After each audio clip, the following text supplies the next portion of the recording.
Welcome to Behind Blue Eyes, the show that is all things New South Wales Rugby League. We'll talk to our greats of the past about the life and times of our players and people of today. Great to have you on board. Let's go Behind Blue Eyes.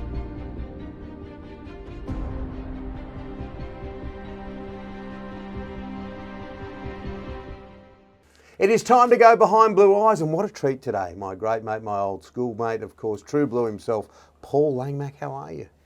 Very well. It was good days going to school and used to go and get my lunch for me all the time and called me Mr. Langmack. It was great. Absolutely, absolutely. And you always went to Mrs. Langmack's line, God rest her soul, in the tuck shop, but that's another story. Yeah, another story. That's another story. All right, let's start with the Western Suburbs. We're both Westies boys. Parramatta playing really good football and some Blues players doing well. Mitchell Moses, outstanding. Now, I called them both the schoolboys, him and Luke Brooks I speak to, and Moses has just taken off. Gutherson at the back is amazing. What are your thoughts? Well, I think when you play with, you're surrounded by better players. I think last year's semi-final experience against Penrith, when they thought they should have won, all right?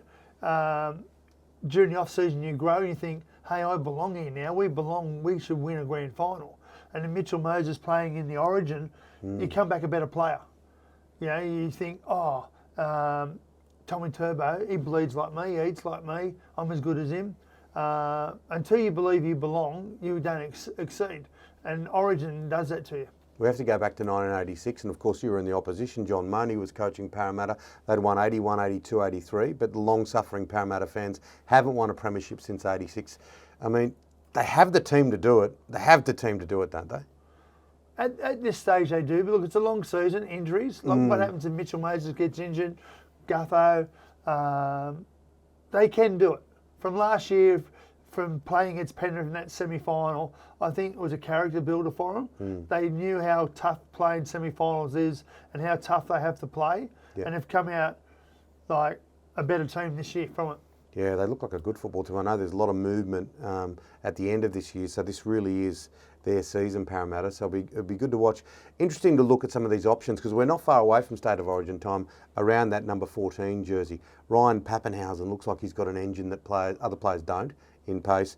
You look at a guy like Nico Hines, he's a 6'1", 6'2" halfback. You got, and then you look at a contrasting player like Jack Whiten, who, if he doesn't do something, Canberra don't look like they do something. So there's almost an embarrassment of riches there. Oh, there certainly is, especially like in the fullback position, where Pappenhausen, you can't substitute speed.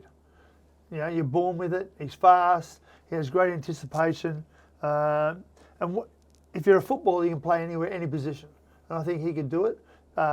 Nico Hines is the same.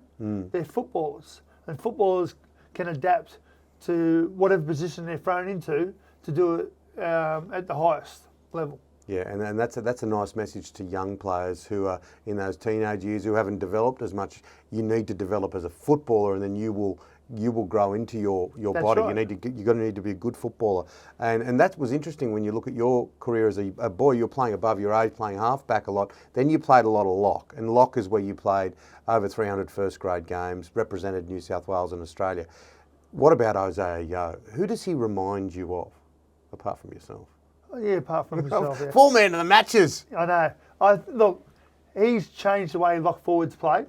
A bit same as Cameron Murray. They've got footwork, but Isaiah Yeo is the link between the backs and the forwards. Yep. He's like a big version of a halfback, but he's got great skills, got great go forward. He's ideal lock forward. He's a Dubbo boy, and he's just got better and better. So kids watching him play who want to play like a lock forward need to have ball skills, need to have footwork, and need to have the work ethic of taking the ball forward. Yeah, and it's not just about ball playing, because if you just go out there and pass the ball, everyone just smashes your runners. Because he's a runner also, he's got a great set. Yeah, absolutely. And every skill that he's got, he's worked hard at, because you don't just become a great ball player. You don't just become that. You've got to work hard. And that's one of the things about him. And he'll be one of the first players picked for New South Wales, you would think, Isaiah Yeo. Now, it's interesting. Now, Turbo's going to be out for a while with that knee problem. But the defences have nullified him a little at the start of this year, whereas towards the end of last year, he ran right and they couldn't stop him. Yes, I think like they've made sure now teams that have played in the first few rounds is when they kick to him, kick it high, so he's got less time to think where he's going to run and have a good chase. And they know he's a tackle bust man. He breaks tackles, so you've got to get 2 in the tackle on him, and they're doing it. Craig Fitzgibbon, such an essential part of Brad Fittler's coaching staff, has gone on at Cronulla. He had opportunities to take jobs before that and said no. He waited for the right job, and boy, oh boy, early on, no comps were won in April, but it's proving a good decision, and he's making a real impact on that team. Oh, he certainly is. Look, he's been, he was at the Roosters under Trent Robertson with Freddie. He understands what high-level, high-intensity football is all about. I think what I'm impressed about him that he's gone back. I saw an interview just recently talking about the history of the jumper. What great players Steve Rogers and all them played. Greg Pearce. Yeah, Greg Pearce, and they won a premiership. But even before that, all Kurt Sorensen. So, and then he's brought in players like Nico Hines and Dale Finucane from Melbourne, they never talk about themselves. It's always about the club. It's all about us. And I think Cronulla are getting like that. He's got a very good culture there. You can see the way they play. He's improved the way they defend, the way they attack. Everyone's in motion all the time, where the bad sides, not everyone's in motion on every play. You know, so he's done a great job. Definitely a top 4 side. Whether they can go to the next level and win a comp, we'll see. Kyle Flanagan, he gets his opportunity with the Bulldogs. There's been so much speculation as to whether they want to get rid of him. They've brought him in here. It's a real opportunity. I know they've got a very tough game, but it's an opportunity for him. He's done it at the Roosters before. He's proven that he can be a very, very good player.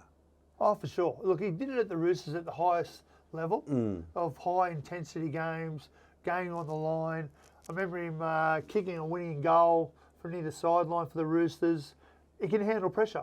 So he's just down on his confidence. I think it's a great move. So the problem with Canterbury is that poor old Matt Burton, they're just saying, good luck, it's like under sixes, show us what you can do. And last year he had Nathan Cleary That's right. and Jerome Luai. Now he's got to be the... Yeah. Yeah. So Flanagan hopefully can help him in that regard by giving him good ball to instead of him trying to run the whole show. So it's an opportunity for Kyle Flanagan to excel. And if he goes good, he'll be there for the rest of the year. Absolutely. Well, it's time for us to go to the tuck shop because we have successfully gone behind blue eyes.